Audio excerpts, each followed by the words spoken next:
Hello and welcome to the Try Talking Sport podcast hosted by me, Joanne Murphy. Whether you are an athlete, adventurer, endurance enthusiast, or simply have an interest in sport, you've come to the right place for inspiration, encouragement, motivation, and as always, plenty of entertainment.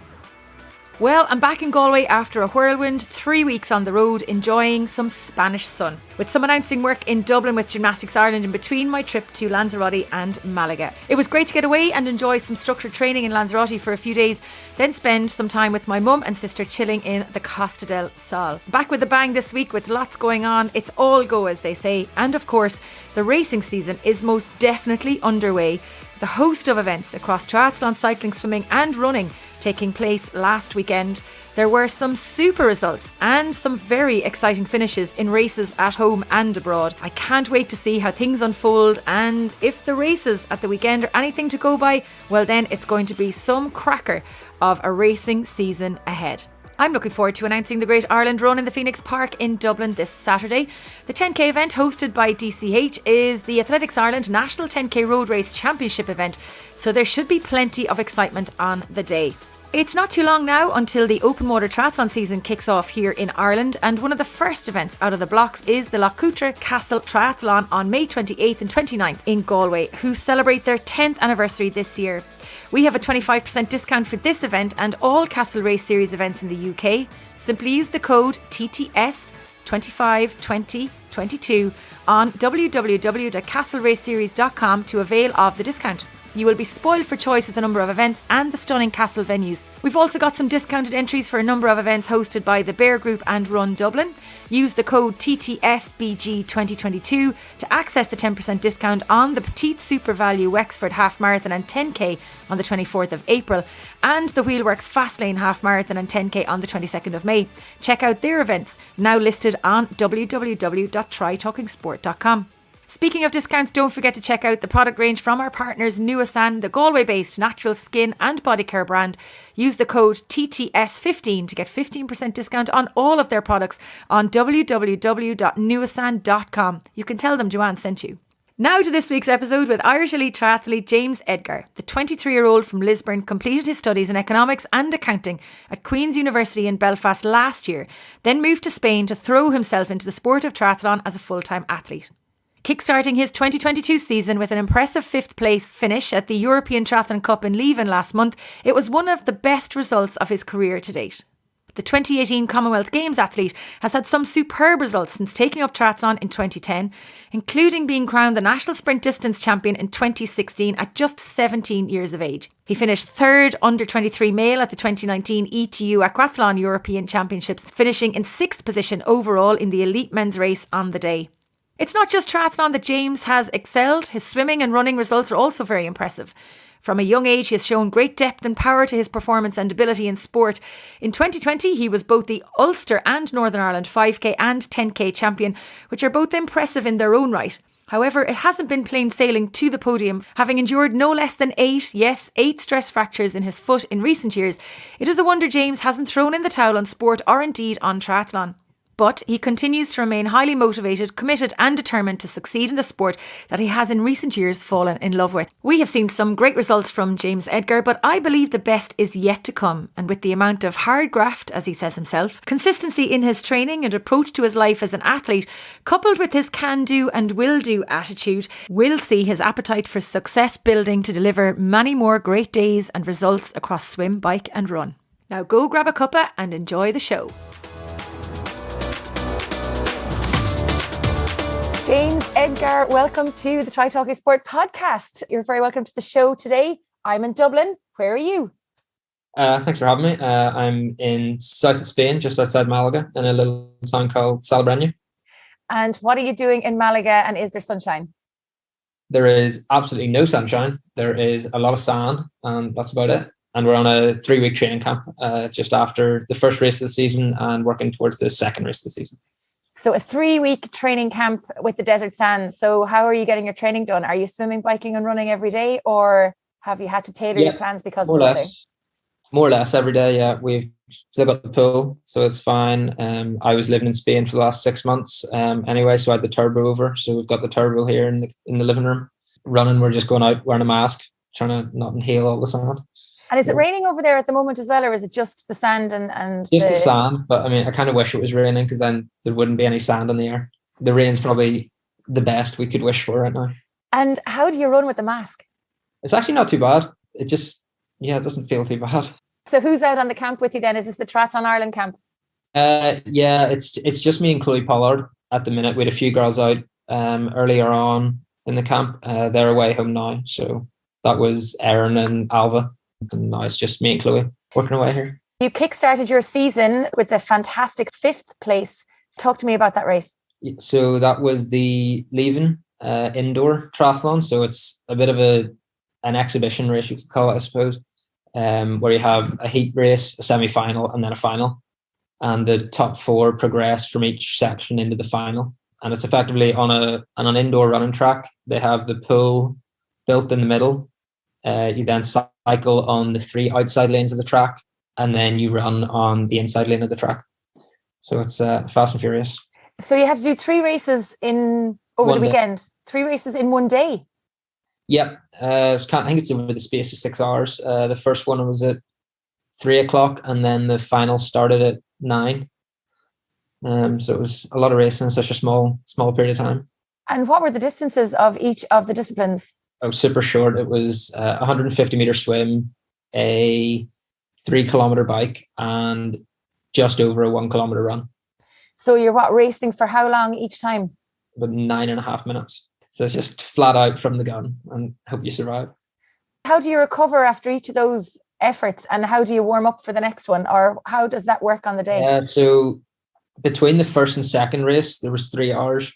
So I just did my normal warm-up process again, which isn't very much anyway. It's just usually a 15-minute jog and then some strides, and that was kind of it. And then from the semi-final to the final, there was only an hour in between them, because I was the final semi-final. So my cool down, which was a 20-minute ride on the rollers, was also my warm-up for the final. So it was just that, and then it's just sort of sitting about and chilling for half an hour before it starts. And what did it feel like to be on the start line of a big race like that again, kick-starting your season for this year? Oh, it was unbelievable.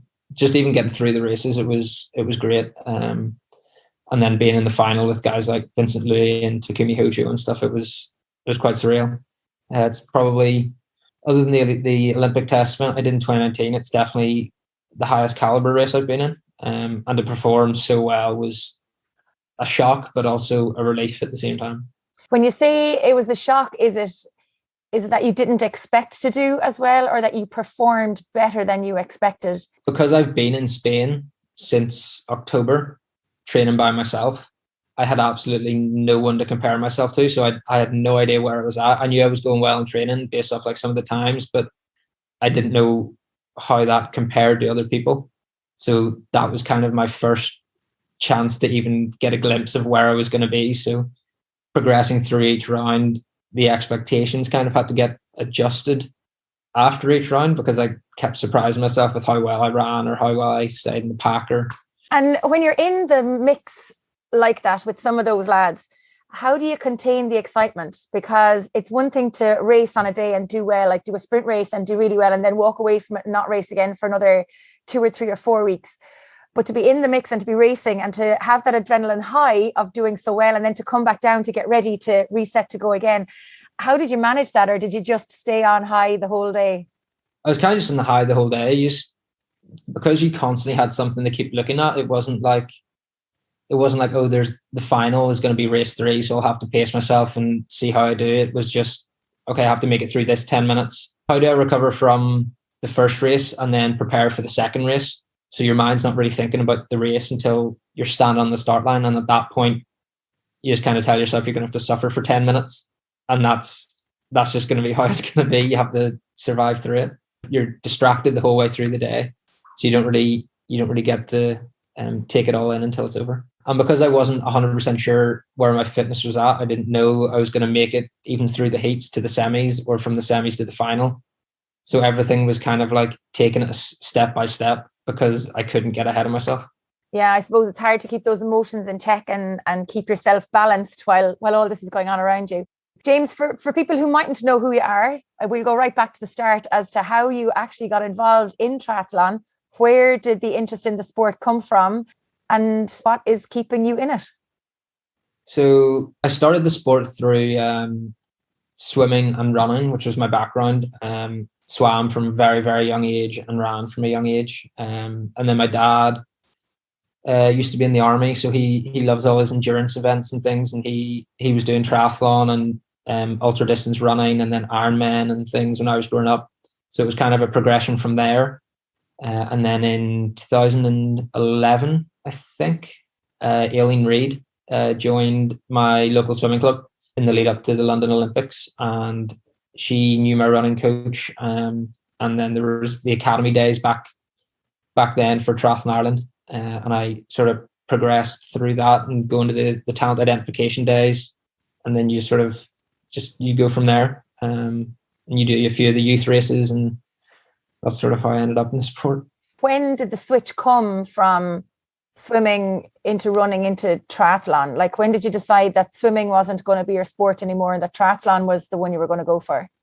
I don't think I ever did. There was never like a proper transition. I always raced swimming up until 2018, and I still race running. So it's not like I ever made a transition to doing just triathlon. It was always doing all three kind of side by side. I'd say now I've kind of made that transition in the sort of once I finished uni last year. I was like, right, well, triathlon's what I want to do and where I want to make it. So it's been a much more concerted effort since then just to do triathlon. Throughout the years, I've always done the swimming and the running races. So then you were just missing the cycling piece. Yeah, pretty much. And how is your cycling? Well, it's my worst. So that would be self-explanatory. But which is your favorite sport of the three now? Probably running, because it's the one I'm the best at. But I do quite enjoy swimming, even though a lot of people find it quite boring. I quite enjoy just swimming up and down a pool in the morning. You know, when you were growing up in school and stuff, was it only swimming and running you were doing, or did you play any team sports, or what was Growing up, I did absolutely everything. My parents never really had the opportunity to do a lot of sport when they were younger, so they sort of made it a point to make me and my brother do every sport possible. So we grew up doing hockey, rugby, gymnastics, my brother water polo, cricket, basically everything. It's funny actually, because the more people I interview and the more people I chat with, if you ask them that question, the majority of people will have done a huge amount of sport as children. They won't have been siloed into one particular sport at a young age. It's quite interesting to hear how they do a wide range and then they end up in that one sport when they get older. We were chatting before we started recording about some of your running. Your times have just gotten so much faster in the last couple of years. 10,000 metre and 5,000 metre Ulster Northern Ireland champion in 2020. Where did that come from? Years of work, I think. So I won my first Northern Irish 5,000 metre title when I was 18, I think, in 2018 or 2017. So when I was 17 as well, I'd already ran 14:17 in the 5K, and I'd go on to the European Junior Track Championships and Cross Country Championships. So I always sort of had that speed, and I just sort of progressed from there. But because I've had so many injuries over the year, the progression wasn't as fast as I hoped it would be. So it took me 6 years or 5 years to get 10 seconds off a 5K time. So it was just a lot of graft in running and swimming and cycling just to try and get times down and power up on the bike. But the injuries did curtail that quite a lot. So I never got more than 4 or 5 months of actual training under my belt before a race, and then I'd usually get injured the first race of the year, and then it would just be a process of starting all over again from scratch. So you say the word graft, but you know we can think graft could be, you know, training 20-30 hours a week, but what is it? Like, what did you have to do in terms of consistency in training to get faster across not just your running but across the whole lot of your sport? But because of my injury history, it was a lot of just going to the gym 3 times a week and spending a lot of time in the moon boots doing nothing. So swim wise, I could always do that. So I was doing seven to 10 sessions a week in the pool whenever I was injured. Just because it was basically the only thing I could do. And then I was doing 3 to 4 bike sessions a week as well, because there wasn't as much pressure on my feet from being injured, and cycling. So there was, you'd be looking at 30 to 40k a week in the pool, and then 8 to 10 hours a week on the bike. And then running wise, I always did low volume. So up until maybe the last year or two, I was working off 20 kilometers a week running. So very, very little compared to the average runner. So hang on a second. So you were running 14:27 for a 5k in 2020 off 20k of running a week? On average, yeah.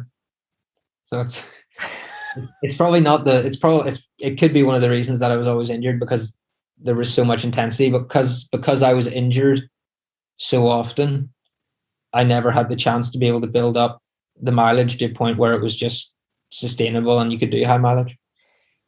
Okay, so I have a couple of questions now off the back of that. So because of the consistency across your biking and your swimming, did you see massive gains across those two sports, even though your running was probably not going anywhere?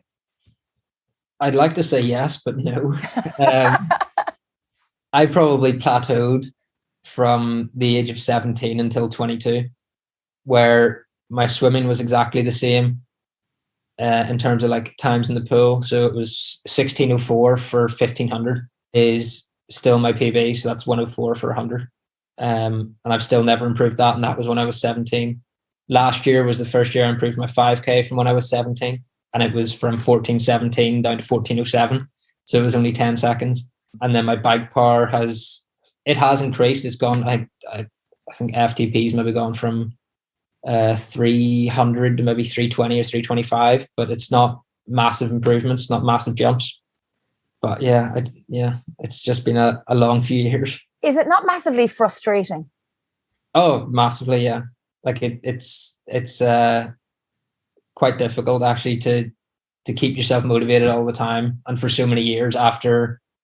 Every time you get fit and to a point where you're like, right, well, this is a good starting point, it then becomes you're injured again, and then you're back to 0. So it's it's quite difficult. How do you deal with, I suppose, the frustration and the disappointment of getting injured? So we chatted earlier, and you said it was 8 stress fractures over a certain period of time, and all in your feet. Yeah. So you kind of just, because there was so many of them, it's almost as if you didn't know anything else, and it was kind of just that's how it was. I don't know if it was just sort of that intrinsic motivation that I had, that there was never a question of, oh, I'm not gonna do this again kind of thing. It was just, right, well, I'm injured. How do I get back to where I was? And then it's just starting that process over again. It's like a stop start. Yeah. Your head would be absolutely wrecked. Yeah. Yeah. So it was after Commonwealth Games, it kind of all came to a crescendo, I suppose you could call it, where there'd been so much focus on getting to the Commonwealth Games and being in great shape for the games. To then, once it was done, I was like, well, what's kind of next? And then at the same time, I was doing bike racing at home, and I got caught up in a couple of crashes. I was doing a 3-day race down in Uri and got caught in 3 crashes in 2 days. And then I think the week after that, I got a stress fracture, and the head went completely then in 2018. So I went from, in April at Commonwealth Games, I was 60 kilos, 60.7 on the day of race day. And by November or December 2018, I was 76 kilos. So the head just completely went at that point. And then it was an even longer process to get back after that. Wow. Yeah. So what did you do to get back to race weight? Just consistency in training. Like I'd gone from doing so much training to nothing. And then I was going out with friends. I was in uni, and I was going out drinking more and partying more, and the weight just kind of, it creeps on you. And then eventually you're like, yeah, that's far too much. And then we went and did a Triathlon Ireland camp in Agilis in December, and we kind of called it James's Fat Camp because it was just a process of me trying to get fit again, basically. Did you put a lot of pressure on yourself when you started to come back to try and lose the weight and get back to a race fitness? I knew I hadn't done anything over those 6 or 7 months. And I'd put the weight on then, and I knew just with training that the weight would come off anyway. So I stopped drinking, and that was basically the main contributing factor to the weight gain. So that started to fall off, and I got back down to sort of 65, 66 kilos. Because you could have gone down a real spiral, out partying, out drinking. You'd been a high achieving athlete, and then suddenly you're kind of going mad for a couple of months. If you had let it continue, you might not be where you are today. Yeah, definitely not. But I think it was also because I'd done the sport at such a high level from such a young age that I kind of needed a blowout phase to then be like, well, this is actually what I want to do. I don't want to spend my life just going out all the time and just doing a 9-to-5 kind of thing. I want to sort of take this opportunity while I can and make the most of it. You finished university last year, economics and accounting at Queen's University. What was the trigger, I suppose, to decide not to use your degree to go down a typical 9-to-5 Monday to Friday job versus throw yourself into sport 100%? Well, I never really wanted to go to uni. I just never thought it was beneficial to me. I think that there's a lot of focus put on uni now that you have to have it, but not a lot of people enjoy the experience while they're there, which was also my experience. I sort of hated every minute of uni, but my parents were like, well, you kind of need it at some point, just even as like a fallback. So that was kind of the only reason I went to uni. So the plan was always, once I got out of uni, was to do elite sport for as long as I could. And growing up as well in Lisburn Swimming Club, my first coach was a guy called Richard Gale, and he went to the Seoul Olympics in 1988 for swimming.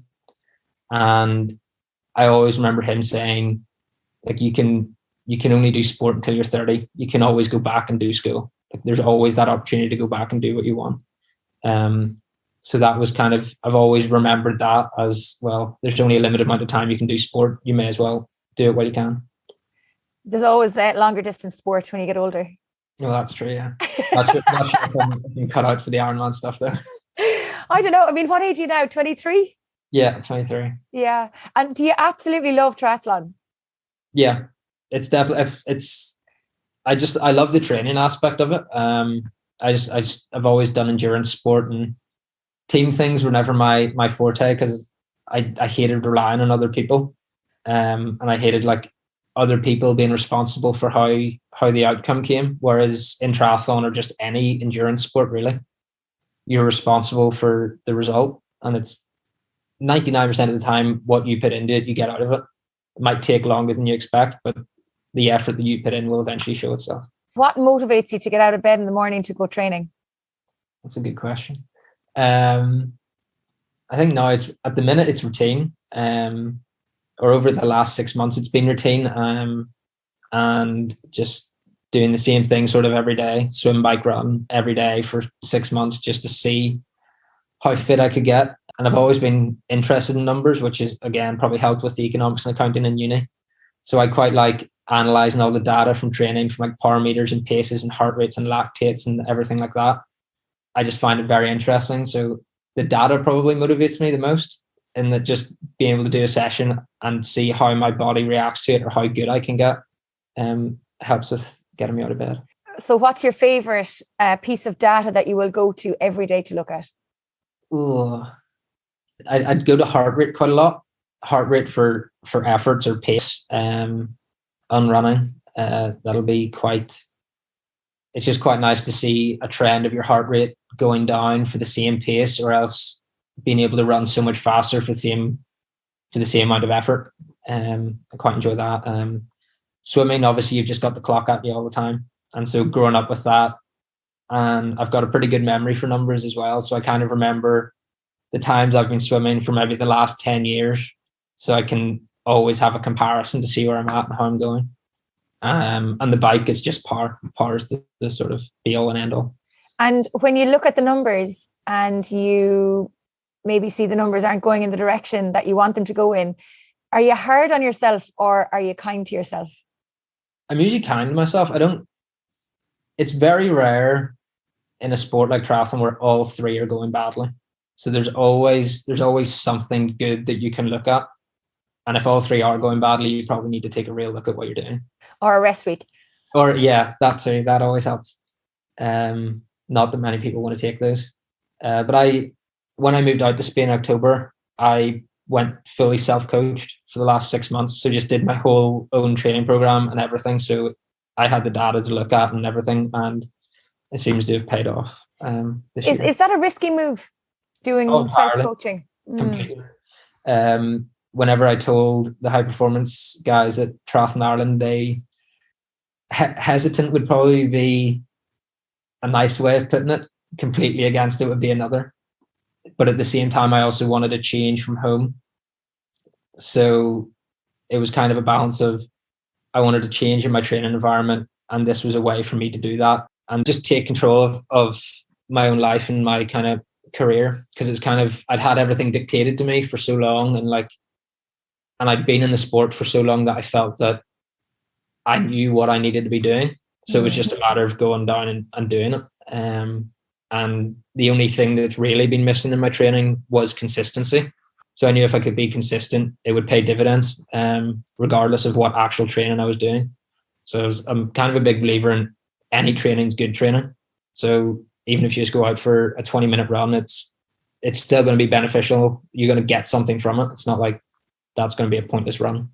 Moving to Malaga, do you now have a training group over there, training buddies? I know you would have trained with Russell and Khan there when Russell was getting ready for Tokyo. Do you miss having that around you, or have you found a group out there now that you can train with as well for company? So I moved over with my girlfriend. She was just working from home, so it was quite a good opportunity for her to be able to come out and just live in Spain for 6 months. And I haven't really found a group over here per se. There's a couple of runners in the town I was living in called Nerja that have run 13:10 for 5K. So we're like proper fast guys. We're running the Diamond League circuit and everything. So I've popped in and done a few sessions with them over the months, but I've been cycling entirely by myself and swimming by myself the whole time. Is that difficult? I don't find it difficult. I quite like it. I quite enjoy just going out and doing it myself and getting it done. On the running front, you mentioned those lads that are, would have been in the Diamond League and running those 13-minute 5K times. They'll obviously help to improve your performance and push you in training. But if you don't have that in cycling, are you still able to get the most out of your training without having other people around you to push you harder? I think so. I think as long as you're putting the effort in, it still works out the same. And because you have that power meter on the bike, you kind of always know what you're doing, exactly what you're doing. And you can take that approach where you just, this is the training program. I just knuckle down and do it. Probably the only thing that I'd like to have a group for would probably be the long rides, just to sort of get through them a little easier. But I was still getting out there and getting them done and sitting on the bike for 3.5 hours, 4 hours some days. What does a typical training week look like now for you? I guess what are we, 3 or 4 weeks out from the next big race? Yeah, so it's kind of just back to putting in the work again. So it's roughly 25 to 30 hours a week at the minute. So it's swimming Monday to Saturday every morning for 90 minutes, which is 5.5 to 6K. And then you get Sunday off the swim. And then I'm biking pretty much every day, and you'll have 2 hard days on the bike, which will be something like 10 by 4 minutes, or I quite like doing 3 by 20 minutes. Zone 3 is a session that I'd always go to quite frequently. And then a long ride as well, and then easier rides just dotted in the other days. And then I'm running 6 days a week at the minute, and it'll be 3 hard days of Monday will be 10 by 3 minutes usually with a minute off. Tuesday will be 45 minutes doing R easy. Wednesday will be longer reps like 2Ks on the track or mile repeats. Thursday will be a 45-minute doing R run again. Friday will be shorter stuff, so it'll be a 400 session on the track or 200 session. Saturday I'll have a day off, and then Sunday will be 45 minutes. So yeah, it adds up. That is a lot of training. Yeah, it adds up quite quickly. Where does the siesta come in? Generally after my second session of the day, and I've been making the most of that. I'll swim from 8 to 9:30. I'll generally do swim, bike, run in that order every day. So I'll swim from 8 to 9:30. I'll bike from 11 to 1, and then I'll sleep from 2 to 4, 2 to 5, or quite a few hours. I make the most of it. And then I'll run in the evening at 6 or half 6. By being self-coached, do you run the risk of overtraining? Yes, but also because I look at the data so much, I kind of know at what point my heart rate is either too high for a session I'm doing, or else it's too low to the point where I have overtrained. I just need to take days off. And then on the days off, or on the days where there's recovery, what do you do for fun? Me and my girlfriend would go down to the beach. It was usually a Saturday. I'd take a rest day. Basically, every Saturday was a rest day. And we'd go down to the beach, have ice cream on the beach, have lunch down at one of the restaurants down there, and that was kind of it, and walk around town. Or sometimes we'd go on a hike, but I realized very early on, pretty much the first week that I took a rest day, that the hike was not a beneficial thing for recovery. So we did that once, and then that was it. We called it quits after that. Maybe a stroll along the beach at the water's edge might be more of an active recovery day than a big hike. Yeah. We ended up doing that afterwards. So. and the ice creams are totally important as well. Definitely needed. Oh yeah. You can't go down there and not have an ice cream when it's sunny and everyone's out in their swimsuits. Absolutely. So you've just mentioned quite a big block of activity and training. Did they get to the bottom of why you were getting all the stress fractures? And are you now able to mind yourself a bit better if that's what's needed to prevent some of those fractures again?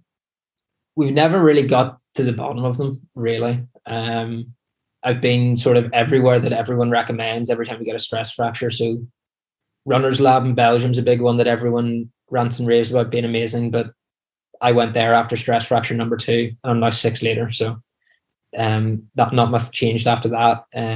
Eating wise, they always assume that that I wasn't eating enough, whereas I always knew that I was eating enough. It maybe wasn't the right things per se, but I never thought that was the issue. The only thing that we can look at is sort of inconsistency in training, where the running mileage would jump about quite a lot. So I'd go from like 20k one week to 50k, back to 20, then a 40, then 20. So that was probably the main thing.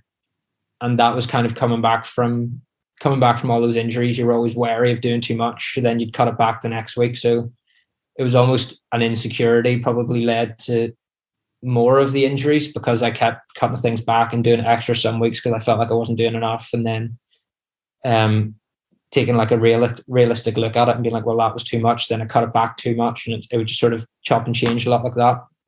So I think I've found that consistency is the main thing in avoiding the injuries. And that's what I've done over the last 6-7 months, is just be very consistent with my training and nothing jumping up too much in mileage.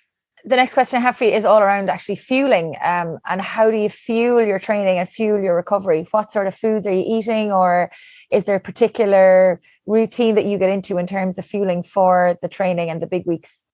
Not particularly. I'll have muesli every morning, and that's just what I've had every morning for a long, long time. It's just about getting the calories in a smart way. So not just, I cut out a lot of the crap that I was eating as well and replaced it with like your pastas and chickens and meats and things like that, just to sort of have a better way of getting the calories in. And then while I'm out on the bike, I've been eating a lot more as well, just in terms of fueling. So even just having sugar in my drinks bottles just to keep that fueled. So then it's sort of an extra fuel source as well when you're on the bike. Is it difficult to get the balance right between what you want to have versus what you should have versus the proper calories that you need to be getting in to fuel your performance?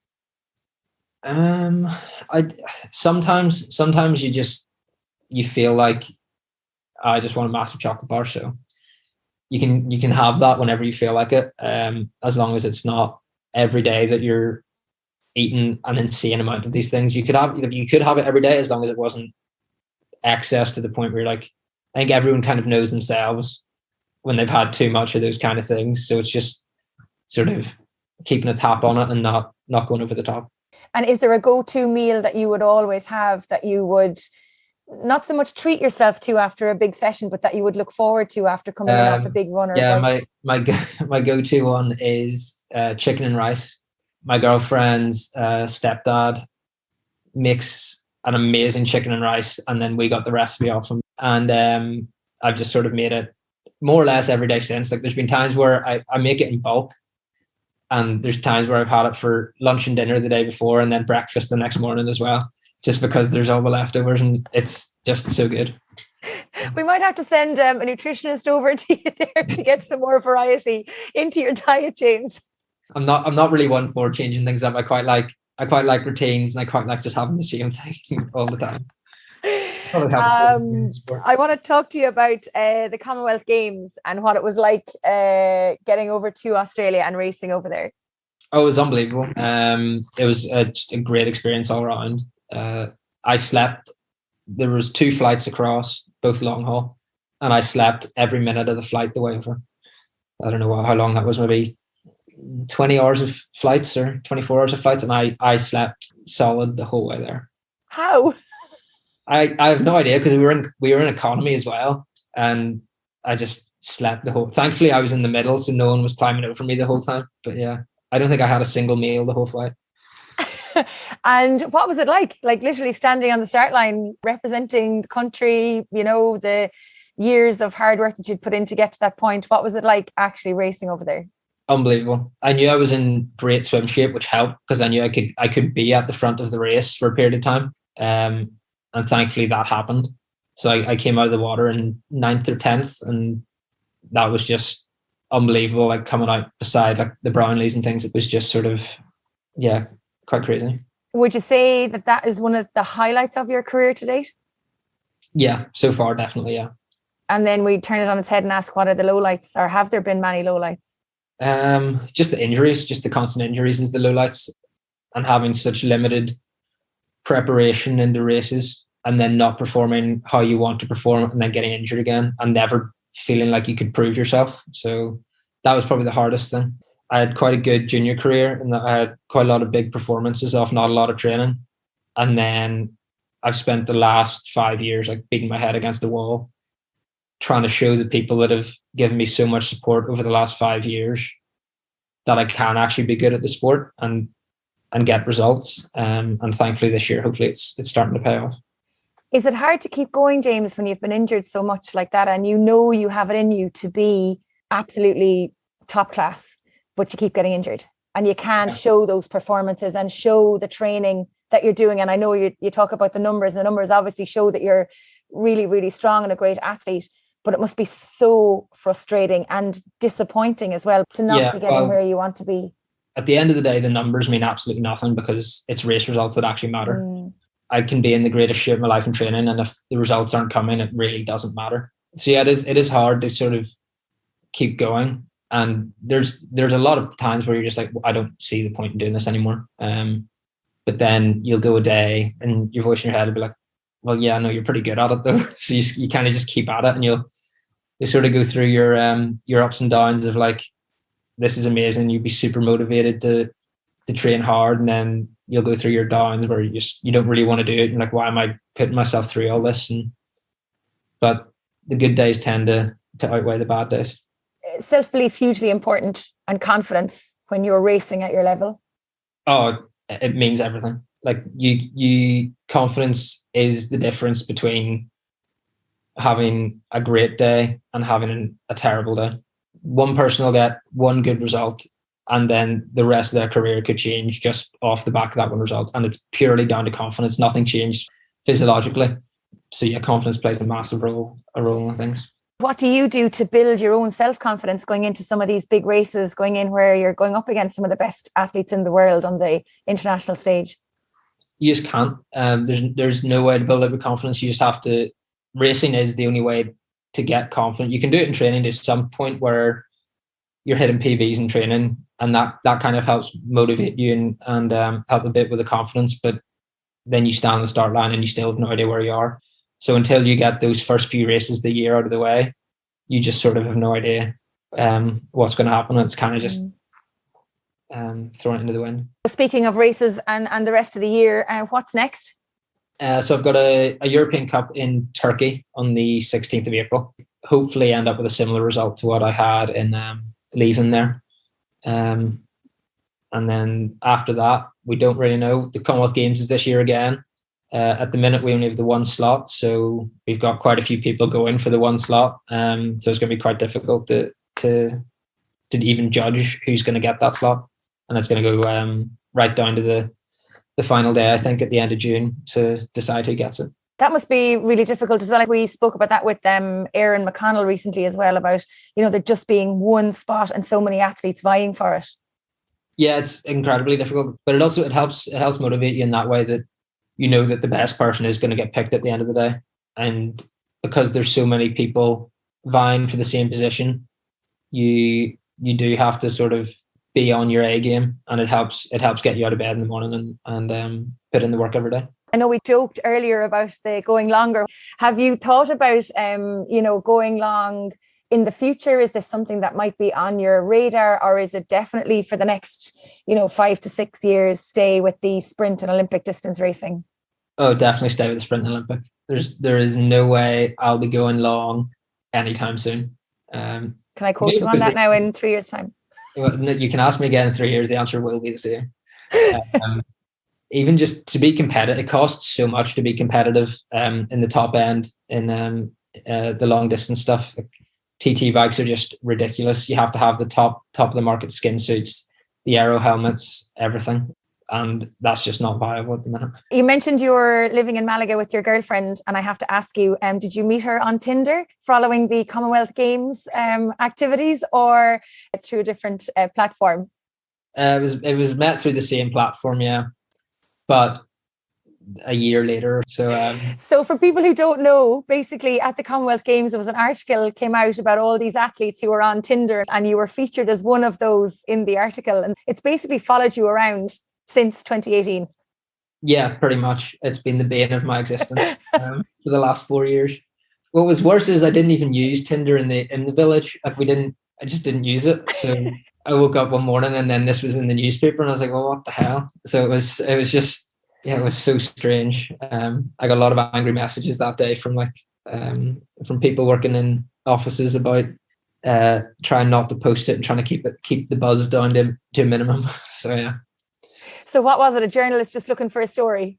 Yeah, basically a very, very, very quiet day. Nothing had happened. I don't even think there'd been any races at this point. So they were just kind of doing an expose on life in the village or whatever. And then this was the big thing. My mother hates it. I'm not surprised.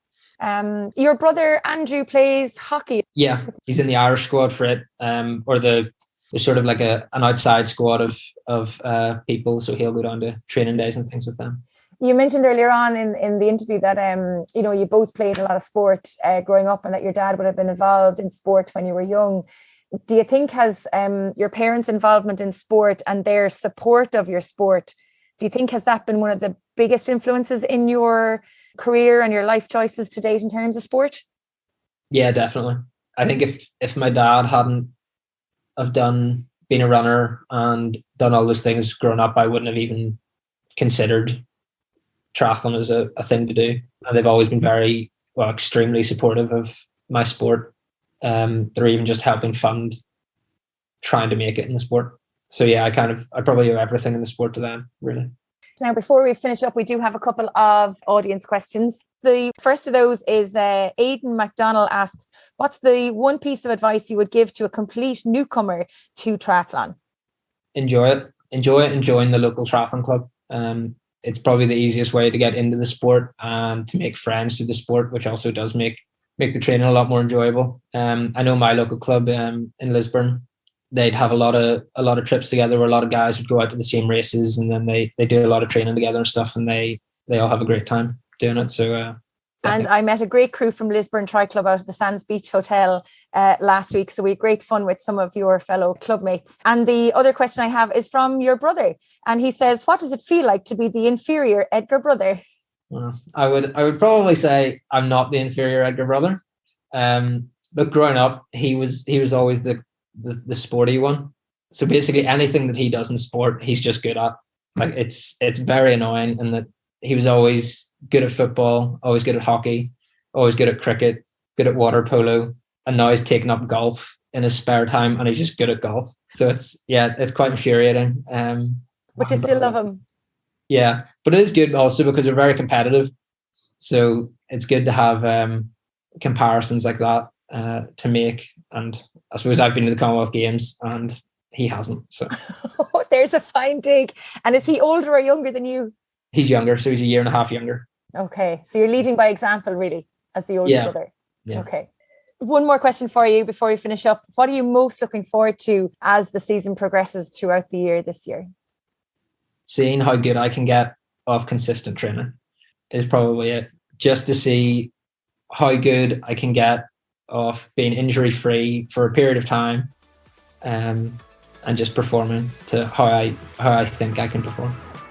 Brilliant. Well, thank you so much for joining me on the podcast today. It's been a pleasure chatting with you, James. I look forward to seeing all of your race starts wherever in the world they may be over the coming few weeks and months, and the very best of luck with your season. And thanks so much for joining us on the show. Thanks very much for having me. It was great.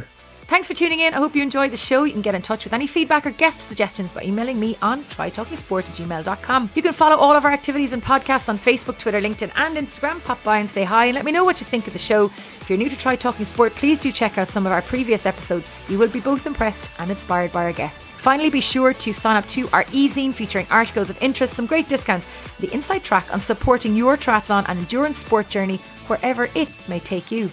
Sign up on www.trytalkingsport.com. It takes 30 seconds and I promise I won't bombard your inbox with emails, just the good stuff. Until next time, stay safe, keep smiling and remember to look for fun and adventure in every day.